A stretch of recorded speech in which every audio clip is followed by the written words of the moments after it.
Welcome to अपनी jobs academy. प्यारे बच्चों, आप सबको ये इंपॉर्टेंट इंफॉर्मेशन नोट करनी चाहिए, क्योंकि इस इंपॉर्टेंट इंफॉर्मेशन में मैं आपको बताने लगा हूं कि अब जो अपकमिंग एग्जामिनेशन है उनमें आप कैसे अच्छा स्कोर कर सकते हैं। यूं तो बहुत सी दुनिया पढ़ाती है और बहुत सी दुनिया पढ़ती भी है, लेकिन कुछ ही लोग ऐसे हैं, जो कुछ ही चेहरे ऐसे हैं जो एग्जामिनेशन में उभर कर आते हैं। ऐसा क्या होता है कि कहीं पर ज्यादा स्कोर बनता है तो कहीं पर स्कोर नहीं बनता है? आज इन सभी सवालों के जवाब हम आपको बताने जा रहे हैं। बेटा याद रखो, एक पढ़ाई ऐसी होती है जो आपको टाइम कंज्यूमिंग होती है। आप गए कोचिंग इंस्टीट्यूट में, कहीं भी एबीसीडी में, और आपने वहां पढ़ाई करी। आपने कहा उन्होंने कि 4 महीने हम आपको पढ़ाए हैं और 4 महीने आपने वहां गुजार दिए हैं, और आखिर में नतीजा यह मिला आपको कि आपका वक्त ही इस्तेमाल हुआ। एक हो गया टाइम कंज्यूमिंग, दूसरा कि आप सिर्फ वहां नोट्स बना रहे हैं और आप कॉन्सेप्ट्स की क्लैरिटी कर रहे हैं, वाकई आप कुछ नहीं कर रहे। तो ये वाली जो स्टडी है ये टोटली फ्लॉप है, इसका कोई फायदा नहीं आपको। अब दूसरी जगह आप इस अंदाज से पढ़ रहे हैं कि आपने 4 महीने लगा दिए, 4 महीने में जिस स्ट्रेटजी को हम फॉलो कर रहे हैं, इट इज कॉल्ड EOE। इसे कहते हैं बेटा जी एग्जाम ओरिएंटेड एजुकेशन। यानी कि इसमें क्या करेंगे हम, exam oriented education, exam oriented studies. ना इसमें कहानी है, ना इसमें घर की बातें हैं। इसमें टाइम में कहानी शरीफ भी आती है, इसमें घर की बातें भी हैं। ये तो वक्त ही जाया है। बंदा कहता है कि सर मैं कोचिंग जा रहा हूं, मैं फलां जगह पढ़ रहा हूं। हम जब उससे कुछ सवाल पूछते हैं तो वो कहता है सर ये तो देखा ही नहीं वहां पे कभी। फिर आपने किया क्या बेटा? मेरा सवाल आपसे है कि आपने क्या किया। अब सुनिए, एग्जाम ओरिएंटेड एजुकेशन में क्या है। मान लो जिस एग्जाम की आप तैयारी कर रहे हैं वो 200 नंबर का है, यहां 100 नंबर का है, यहां 120 नंबर का है। आमतौर पर यही रेटिंग्स है। यहां 80 नंबर का, जैसे अभी हो गया एग्जाम एक, तो 80 है, 200 है, 100 है, यहां 160 नंबर। ऐसे जीडी में ओवरऑल यही एग्जामिनेशन के नंबर्स रहते हैं। अब आप इन एग्जामिनेशन को क्रैक करने के लिए आमतौर पर जिन किताबों को पढ़ना पड़ता है उनमें इंग्लिश नंबर 1 मैक्सिमम ये रहता है 99% एग्जाम में, है ना। दूसरा आपका मैथ, ये तो है ही जान। तीसरा आपकी रीजनिंग है। चौथा जो बहुत लाजवाब किताब है, जो सबसे पसंदीदा है, जनरल स्टडीज है, करंट अफेयर है ना। बहुत से बच्चों की बड़ी पसंदीदा किताब है ये। जो आर्ट्स स्ट्रीम की उनको इसी में मजा आ रहा है। जनरल स्टडीज तक तो ठीक था, करंट अफेयर में फिर सर घूमता है। जो मैथ वाले हैं उनको तो ये बुखार लगता है। अलग अलग तरह के अलग अलग बच्चों के स्ट्रीम्स हुआ करती है। अब पढ़ाने वालों के ऊपर ये डिपेंड है कि वो किस तरह से इंटरेस्ट जनरेट करके आपको पढ़ाए।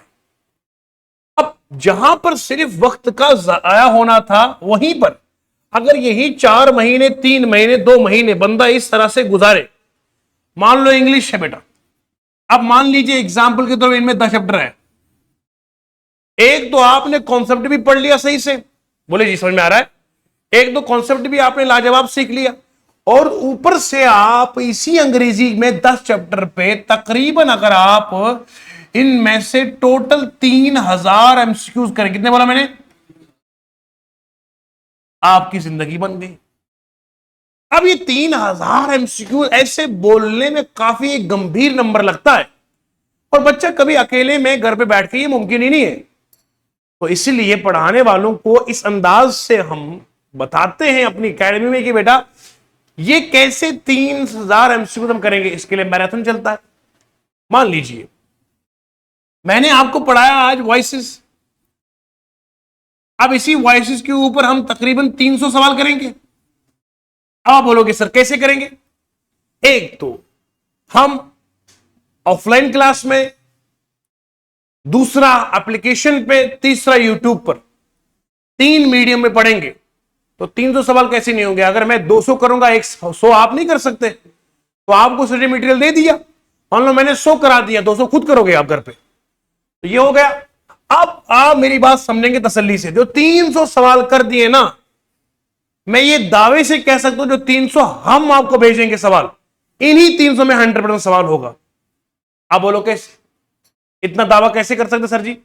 बेटा जी एसएससी के तकरीबन मैं बता रहा हूं 7 से 8 examination, CPO, MTS, CHSL, GD, CGL, CHSL, हाँ CPO, Delhi police SI, RRB group D, BSF, head constable, Agniveer, इन सभी तकरीबन मैंने गिने उंगलियों पर है, ये तकरीबन 10 एग्जामिनेशन। अगर मैं 10 एग्जामिनेशन के प्रीवियस पेपर तमाम खंगाल के, हमारी टीम इनमें जुड़ी हुई है, अगर आपको तमाम तर एग्जामिनेशन से निकाल के 300 सवाल दे दिए, क्या नहीं आ सकता फिर एग्जाम में इससे? बोलो ना जी, ऑब्वियस।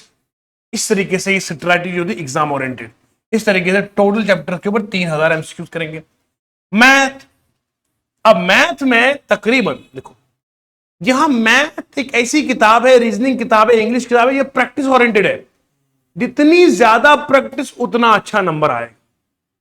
इनमें प्रैक्टिस के बिना कोई चारा है ही नहीं। अगर कोई आपको ये कह रहा है कि मैंने आपको पढ़ाया कॉन्सेप्ट, बेटा आप घर पे जाके 2-4 सवाल कर लेना, इतना काफी है, यकीनन कहने वाला भी गलत है और सुनने वाला अब तो उससे ज्यादा गलत है। क्यों? वो बात मान रहा है यकीनन। मैथ में अगर मान लो आपके पास, मैं मिनिमम बोल रहा हूं 10 चैप्टर है, एग्जाम्पल दे रहा हूं मैं, ये हर चैप्टर के ऊपर तकरीबन मैथ में 200 सवाल एक चैप्टर पे करने चाहिए बंदे को। 100 नहीं, 200 सवाल। मैं ये मानता हूं अंग्रेजी में आप जल्दी सवाल करोगे, मैथ में थोड़ा आपको टाइम लगेगा, शुरू में लगेगा ना। अब जब आपकी पेस है, हर चैप्टर के ऊपर आप 200 सवाल कर रहे हैं, और वो सवाल जो टाइप बेस्ड सवाल है, मैथ में याद रखना हम पढ़ेंगे क्या? टाइप बेस्ड, चैप्टर बेस्ड नहीं। चैप्टर बेस्ड तो सवाल आएगा ही ना, वो तो करना ही है। अब मैं टाइम वर्क पढ़ा रहा हूं तो मुझे टाइम वर्क में ही करना है, लेकिन सवाल ये भी है बेटा जी कि टाइम वर्क में तकरीबन 7 से 8 तरह के टाइप्स ऑफ क्वेश्चंस है, जो पढ़ेंगे तो फिर एग्जाम में चमकेंगे। अब मान लीजिए जो ये वाले स्ट्रेटजी थी ना, टाइम कंज्यूम वाली स्ट्रेटजी जो पढ़ाते हैं कुछ, इनमें मैथ पढ़ लिया आपने मैथ पढ़ा मान लो 2 महीने 3 महीने पढ़ लिया, पर आपने चैप्टर सारे खत्म तो किए ना, पर हर चैप्टर में जो टाइप्स ऑफ क्वेश्चन थे वो सारे नहीं पढ़े ना। जब नहीं पढ़े, जो चीज छोड़ी उसी पर सवाल आया, तो क्या पढ़ा? सही बोल रहा हूं बेटा? ओके। अगर कोई बच्चा मुझसे इत्तेफाक नहीं करेगा, वो कमेंट सेक्शन में लिख सकता है कि सर आप जो है यहां पर आप नहीं बोले सही, और मैं तजुर्बों के हिसाब से और एक्सपीरियंस के हिसाब से बात आप तक वो पहुंचा रहा हूं जो एस्टिमेट जो चल सकती है मार्केट में। तो टाइप बेस्ड सवाल बहुत जरूरी है, ठीक है जी। अब बात करेंगे रीजनिंग की। मैथ में सबसे ज्यादा प्रैक्टिस है। अगर दिन में आपके पास समझो आप पढ़ते हो 6 घंटे, 6 घंटे में यकीन मानो आपने 2 घंटे तो इसको, 2 से 3 घंटे सिर्फ मैथ ही को देने हैं, क्योंकि ये प्रैक्टिस मांगेगा, ये मांगेगा। बात है रीजनिंग की, इसे आप 1 घंटा भी दो तब भी काफी है, इजी है, हर बंदा कर सकता है। 10 चैप्टर मानो, इसके भी एग्जाम्पल ले रहा हूं 10 चैप्टर। कोई बच्चा ये बाद में कोट कहेगा अरे मास्टर जी ने बोला 10 चैप्टर 10 थोड़ी है, मैं एग्जाम्पल ले रहा हूं बेटा।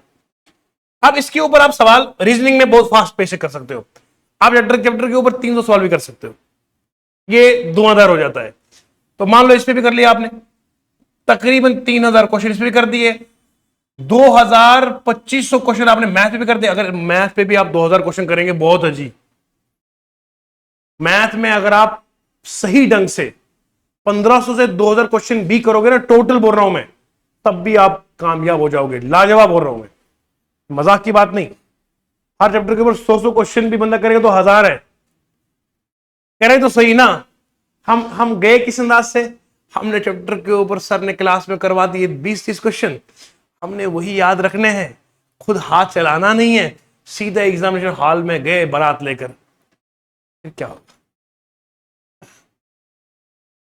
अब चलिए आगे, इसका भी हो गया तीनों चीजों का। अब है जीएस और करंट अफेयर्स। इसकी स्ट्रैटेजी मैं बता रहा हूं, हालांकि बहुत सारे टीचर्स होंगे जो जीएस पढ़ाते हैं, वो मेरी बात को एक्नॉलेज भी करेंगे जो मैं बोलने लगा हूं। अब सर जीएस में आपके पास ज्योग्राफी है, पॉलिटी है, इकोनॉमिक्स है, हिस्ट्री है, इसमें साइंस है, ये सारी चीजें इसके अंदर इंक्लूडेड है। मतलब इन सारी 1 2 3 4 5 से 7 8 किताबों का एक पूरा एक एमलगम है, ये आपका जनरल स्टडीज बोलते हैं इसको। अब मुझे बात बताओ, ये आपके जितने एग्जाम होते हैं उनमें इसकी वेटेज रहती है, किसी में होता है किसी में नहीं होता है, मगर आमतौर पर ये हर एग्जाम में होता है। अब मान लीजिए इसकी वेटेज, जैसे जीके पीएसआई की बात करूंगा, वहां इसकी वेटेज बिल्कुल 20% के करीब है लगभग। वहां सबसे ज्यादा वेटेज आपकी इंग्लिश की है, मैथ की, रीजनिंग, कंप्यूटर की है, और जीएस टोटल 200 में से सिर्फ 40 नंबर इसके हैं। 20% की टोटल वेटेज है किसमें, बोलो बेटा आपकी इसमें। अब मुझे बताओ, आपके 40 नंबर है पूरे जीएस के, समझ रखना, एक एग्जाम की बात कर रहा हूं मैं। कितनी किताबें मान लो 5 किताबें हैं, 40 को 5 से डिवाइड करो तो कितना आएगा 8, मतलब 8 नंबर इसके, 8 नंबर इसके, 8 नंबर इसके। मगर गुरुजी आप तो ये भूल ही गए ना, ये करंट अफेयर भी तो इसी में है, समझ रहे हैं आप। तो अगर मैं ऐसे बाइफरकेट कर भी लूंगा तो हर सब्जेक्ट को तकरीबन 5 नंबर आप मान लो ईच कंपोनेंट के हैं। अब ये जरूरी नहीं है कि एग्जामिनर जो है वो सारा हिस्ट्री में से पूछेगा, हो सकता कोई कंपोनेंट वो ले, कोई कंपोनेंट ना ले, ये तो मर्जी एग्जामिनर की है ना, उससे पूछ सकते हैं कि इसमें हर एक में पूछना जरूरी है। अब मुझे बताओ बच्चा कैसे पढ़ेगा, टाइम कंज्यूमिंग वाला बंदा क्या करेगा, सुनना ध्यान से, तवज्जो रखना मेरी बात को, ये वीडियो आपके पास रिकॉर्ड रहेगी। टाइम कंज्यूमिंग वाला जो टीचर होगा वो क्या करेगा, वो पढ़ाएगा हिस्ट्री भी, ज्योग्राफी भी, पॉलिटी, पूरा डिटेल से पढ़ाएगा। अब डिटेल से पढ़ाने के बाद आपको इसमें से 2 ही नंबर आ गए, क्या गए, आपने कितने कितने महीने गंवा दिए, आपने 4 महीने गंवा दिए पूरी जीएस पढ़ने में। आया उसमें से कोई 2 नंबर, किसी में से कुछ आया नहीं, और है ही इस पूरे किताब में 40 नंबर। इसका मतलब है स्ट्रैटेजी आपकी गलत थी। बजाय इस स्ट्रैटेजी के अगर आप ये स्ट्रैटेजी फॉलो करें जो मैं बोलने लगा हूं, करें ना करें वो आपकी मर्जी है, मेरा काम बोलना है। मान लो इस जीएस के ऊपर, टोटल जीएस के ऊपर मैं आपको 5000 क्वेश्चंस का क्वेश्चन बैंक दूं, न सिर्फ बैंक दूं बल्कि फैकल्टीज यहां पर आपको लाइव पढ़ाएं, ऑफलाइन में पढ़ाएं, 5000 एमसीक्यूज। बताओ जरा, ज्योग्राफी पे 1000 कर दिया, हिस्ट्री पे 1000 हो गया जी, तमाम चैप्टर को मिला के नहीं, पूरे प्रीवियस ईयर के तमाम पेपर्स को निकालना ये हमारा काम है, टीम का काम है, फैकल्टीज का काम है। आपको हमने पकी पकाई खीर सामने रख दी। अब आपने 1000 एमसीक्यूज करे ज्योग्राफी के, और हमने जब कंपाइलेशन करा हमने कोई चैप्टर छोड़ा नहीं ज्योग्राफी का जहां पे क्वेश्चन आने की संभावना है। अब मुझे बताओ, ये जो कहानी वाला काम था ये काम करेगा या हमारे ये काम करेगा, क्वेश्चन बैक काम करेगा, समझ रहे हैं आप। तो अगर इस स्ट्रैटेजी को बंदा फॉलो करेगा तो मैं ये यकीनन कहता हूं, पूरी यकीन और एतमाद के साथ कि मेरा बच्चा एग्जाम में सिलेक्ट होगा। मैं इसी स्ट्रैटेजी की उदाहरण के लिए, ये अपने यहां पे एक बच्चा है शुभम, आप इधर आइए जरा, ये आपको खुद बताएगा कि मैंने क्या किया और कैसे पढ़ा और क्यों यहां पे आया है। बेटा जी ये माइक ले लो, क्या नाम है आपका जी? मेरा सर शुभम शर्मा। कहां से आए बेटा? मैं मंडली की नगर तोप शेरखानिया से सर। कहां से आए हो? मैं तोप शेरखानिया से तोप सर। शेरखानिया। आप यहाँ एकेडमी में क्यों आए? एक्चुअली एक दिन मैं ऐसे ही यूट्यूब पे स्क्रॉल कर रहा था तो वहाँ पे मैंने देखा द जॉब्स एकेडमी। वहाँ पे मैंने सर का जो आज सर ने वॉइस करवाई वही पढ़ा। सर का जो फंडा मेरे को बहुत अच्छा लगा, सब्जेक्ट को ऑब्जेक्ट में करना और ऑब्जेक्ट को सब्जेक्ट में करना। वहाँ से फिर मैंने वो ट्रिक सीखा, फिर मैंने सर को कॉल भी की। फिर सर ने मेरे को बताया कि ऐसे ऐसे बेटा अभी तो उसका हम मैराथन चला रहे हैं, आप एक काम करो, हमारा फ्री मटेरियल मिल रहा है सर के ऐप से। फिर मैंने ऐप खोला, वहाँ से फ्री मटेरियल की पीडीएफ वगैरह डाउनलोड की और काफ़ी अच्छा रहा। सर के जो मैराथन चल रही थी 6-7 घंटे की, मैंने सिर्फ हार्डली कोई 7 दिन प्रैक्टिस की होगी। मैराथन भी कर रहा था और जो सर ने पीवाईक्यू वगैरह की जो बैंक दिया हुआ था क्वेश्चंस का वो भी किया, तो उससे भी काफ़ी हेल्प मिली। और मैक्सिमम मेरा जो था कोर्ट रिलेटेड सेक्शन वो कम का एग्जाम दिया। हाँ, जूनियर अकाउंट असिस्टेंट का दिया था मैंने, कोर्ट का, हाई कोर्ट का। उसमें से जो मेरा कंप्यूटर सेक्शन होगी और कोर्ट रिलेटेड सेक्शन होगी उसमें फुल मार्क्स आए, एक एक नंबर कटा था बस उसमें। तो बाकी थोड़ा जो कितने नंबर आए 80 में? मेरे 80 में से आए हैं अभी 42 समथिंग आए हैं। एक दो क्वेश्चन का मेरे को कुछ शक लग रहा है, वो शायद कम हो 40 मान लेते हैं। नहीं 42 फिक्स है, उसके ऊपर 2 क्वेश्चन का मेरे को डाउट है। हाँ, तो बाकी आपने में 42 नंबर कितने दिनों में हासिल किए? ये मेरे हार्डली कोई 4 या 5 दिन में किए होंगे सर। सिर्फ वो आपके वो यूट्यूब पे वीडियोस आप मुझे देखनी, ईमानदारी से बताओ, ये स्ट्रेटजी काम करती है? यही स्ट्रैटेजी काम करती है। एक्चुअली जो सर स्ट्रैटेजी दे रहे हैं ये कुछ गलत ना समझे, ये 1 डे एग्जाम के लिए दे रहे हैं। कोई अब बीच में महान हस्ती उठ के आएगी कि सर केएस के लिए थोड़ी हम ये करेंगे, पर जो ये सर की स्ट्रैटेजी है बहुत अच्छी है। एक्चुअली ये जो सर ने बताया, मैंने 2 महीने खुद हिस्ट्री पढ़ी हुई है, मेरी कंप्लीट नोट्स है। कभी मैं लाइव दिखाऊंगा यहाँ पे लाके, मैंने पूरी नोटबुक बनाई हुई है, मैंने हिस्ट्री A to Z की हुई है। ये पूरी डिटेल में वो केएस वगैरह के लिए करते हैं, मैंने वो भी की हुई है, उसमें पूरी हिस्ट्री कहानी बनाई है। ये मैं कल दिखाऊंगा सर लाके, आप दिखाना बच्चों कल। बहुत बहुत शुक्रिया आपका यहाँ आने के, थैंक यू सो मच। तो ये आपके सामने एक लाइव प्रूफ के साथ हम बात करते हैं, और ये वो बच्चे नहीं है कि जिनको टॉफी देके या पैसा देके हम तारीफ करवाए, ये हकीकत का आईना है और आप डायरेक्टली इस चीज को एनालाइज कर सकते हैं, देख सकते हैं। मैं ये बताने लगा हूं आपको कि ये स्ट्रैटेजी, अगर ये बच्चा शुभम, आप इसका नंबर ले लो, इससे आप बात कर सकते हैं मैं सही बोल रहा हूं या गलत। ये बच्चे ने अभी 4-5 दिन, इनका कहना है 4-5 डेज में जूनियर असिस्टेंट हाई कोर्ट का जो एग्जाम हुआ है अभी, उसमें से इस बच्चे ने इनके कहने के मुताबिक 80 में से 42 नंबर हासिल कर दिए हमारे। सिर्फ एक तो यूट्यूब पे पढ़ रहे थे ये बच्चा, और दूसरा ये बच्चा पढ़ रहा था हमारी ऐप पे द जॉब्स एकेडमी में, वहां फ्री मटेरियल वगैरह हमने रखा था। अब आप मुझे एक बात बताइए, इस बच्चे ने अगर 4 से 5 दिन में 42 नंबर लाए हैं, खुद अंदाजा लगाइए, अगर थोड़ा और वक्त दिया होता तो मुझे यकीन है कि ये बंदा सिलेक्ट हो गया होता।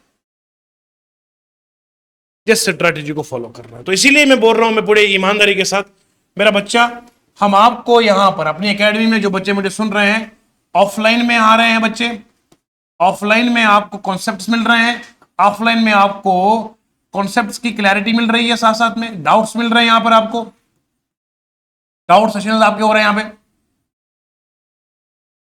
इसके अलावा ऑफलाइन में हम OMR based test series test भी लेते हैं। अभी हाल फिलहाल में हमने लास्ट सैटरडे को हमने कर दिया टेस्ट, बच्चे इसकी गवाह है। इसके अलावा आपको ऐप में एडिशनल सपोर्ट मिलता है पढ़ने का, और यकीनन हमारी पूरी कोशिश रहती है कि हम आपको 3 प्लेटफॉर्म पर पढ़ाएं, ऑफलाइन में, ऐप में, और तीसरा यूट्यूब पे। यूट्यूब पे हम जो पढ़ाते हैं बेटा, यहां पर हम मैराथन चलाते हैं। अब आप मुझे, कुछ बच्चे जो देख रहे होंगे वो ये कहेंगे कि सर यूट्यूब पे आप पूरे पूरे लेक्चर क्यों नहीं पढ़ाते? बेटा हमने वो भी पढ़ा के दिखाया है, 8-8 घंटे का भी चला के दिखाया है। यकीनन क्योंकि वक्त की कमी रहती है हमारे पास, अगर हम यूट्यूब पे पढ़ाएंगे तो फिर ऑफलाइन में कौन पढ़ाएगा? कहीं एक जगह हमने टिकना है, तो इसलिए ऑफलाइन में हम ये चीजें करवाएंगे, पूरा कॉन्सेप्ट, पूरी कोचिंग यहाँ पर। ऐप में एडिशनल सपोर्ट है, जो कुछ कमी ऑफलाइन में रही होगी वो आप ऑनलाइन अपनी ऐप में कंप्लीट करेंगे, रिवीजन होगा वहां पर। इसके अलावा फिर जो हम सही तरीके से लास्ट में जो धुलाई हम करते हैं एग्जामों की, वो हमारा यूट्यूब पे होता है। तो ये 3 प्लेटफॉर्म आपके सामने अवेलेबल है। अब आपकी काम है, आपने हमसे मेहनत वसूल करनी है, तमाम पूरी टीम आपके सामने खड़ी है, आप हिसाब पूरा ले लीजिए अपने पैसे का, आपको मना कौन कर रहा है। और खासकर मैं लास्ट में ये कहूंगा, जो बच्चे हमारे पास ऑलरेडी 2-3 साल पहले भी पढ़ते थे हमारे पास, 4-5 साल पहले पढ़ते थे हमारे पास, आज वो घरों में पढ़ रहे हैं, या किसी का कोई एग्जाम में कुछ पॉइंट्स अगर रहते हो, मैं आज या ऑनलाइन कह रहा हूँ, ऑफलाइन में कह रहा हूँ कि बेटा जी आप एकेडमी आ सकते हैं, हम आपसे कोई चार्ज नहीं करेंगे, आओ बेटा और पढ़ो। आप भी क्या जिंदगी में याद करेंगे, आओ जिस किताब में दिक्कत है हम वैसे पढ़ा ही तो रहे हैं, जाम तो पिला रही है। आप भी 2-3 घूंट पियेंगे कतरा पानी का, एक ड्रम पियेंगे तो क्या ही फर्क पड़ेगा हमें। आप आ सकते हैं, ठीक है जी। इस मेरे मैसेज को आगे पहुंचाएंगे। जो भी बच्चा यहां से कभी भी पढ़ता होगा हमारे एकेडमी में, उसके लिए मोस्ट वेलकम है, वो आ सकता है। कोई शर्म वाली बात नहीं है बेटा, हम आपके माँ बाप की तरह है, आपके बड़े भाई की तरह है ना। आप और आप हमारे छोटे बहन भाई हैं या कुछ बड़े भी हैं, तो कोई दिक्कत वाली बात नहीं, फैमिली हमारी। आप मजीद किसी को हेल्प चाहिए तो इस नंबर पे कर सकता है, 9682107604 पे रब्ता कर सकते हैं आप बेटा। आपको कोई भी हेल्प चाहिए, नोट्स का हेल्प चाहिए, ये भी मिल जाएगा आपको। अभी अभी जो हम नया चीज शुरू कर रहे हैं वो हम बीएसएफ के लिए, हेड कांस्टेबल, अग्निवीर के लिए और जेके पीएसआई के लिए और एसएससी एग्जामिनेशन की हमारे पास, मुझे अभी टीम ने अपडेट कर दिया है, हम इसका क्वेश्चन बैंक बना रहे हैं। इसका भी काम चल रहा है बेटा, इसका क्वेश्चन बैंक बना रहे हैं। एप्लीकेशन में इसका सेक्शनल टेस्ट भी अपलोड हो रहे हैं, तो आप घर बैठे भी टेस्ट दे सकते हैं अब, ठीक है जी। बस पढ़ना है और आपका है। तो मैं समझ सकता हूं कि मैंने जो डिटेल आपको दी थी, उस स्ट्रैटेजी आपको समझाई है। यकीन आप इस स्ट्रैटेजी में चलेंगे तो फिर आप जरूर चमकेंगे। और सबसे इंपॉर्टेंट बात जो बताने लगा हूं, जिन जिन बच्चों का जेके एसएसबी में कोई एग्जाम है, तो बेटा आप लोग अगर चाहते हो सिलेक्शन और जेके एसएसबी में, तो एसएससी का पढ़ लो। अगर आपको कोई शख्स ये कहता है कि जेके एसएसबी का एग्जाम क्वालिफाई करना है, सिर्फ जेके एसएसबी ही पढ़ना है, तो वो आपका दोस्त नहीं है, वो आपका दोस्त नहीं है। क्यों? कि जेकेपी कांस्टेबल में अगर 3 से 4 सवाल आपके एसएससी के एग्जाम के आ सकते हैं, सीजीएल के 3 सवाल आ सकते हैं, तो फिर ये कैसे बंदा बोल सकता है कि आपको सिर्फ जेके एसएसबी और जेके एसएसबी का ही पढ़ना है?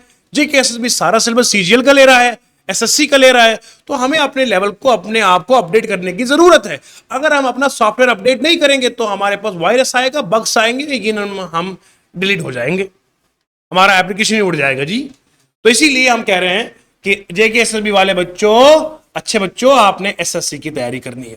अब एसएससी में कौन कौन से एग्जाम आपका इंटरलिंक रहेगा? बीएसएफ वाला भी खुद जुड़ जाता है इसके साथ, अग्निवीर भी जुड़ जाता है ना। मतलब एसएससी को पकड़ो, आपके सारे एग्जाम क्लियर हो जाएंगे, सिवाय बैंकिंग के। बैंकिंग को मैं यहां एग्जेम्प्ट कर रहा हूं, बैंकिंग का लेवल ही अलग है, वो दुनिया ही अलग है। तो इस छोटी सी पेशकश में मैंने आपको ये समझाया। मुझे उम्मीद है आप इस स्ट्रैटेजी पे अमल करेंगे। बहुत बहुत धन्यवाद। Thank you so much. जय हिंद।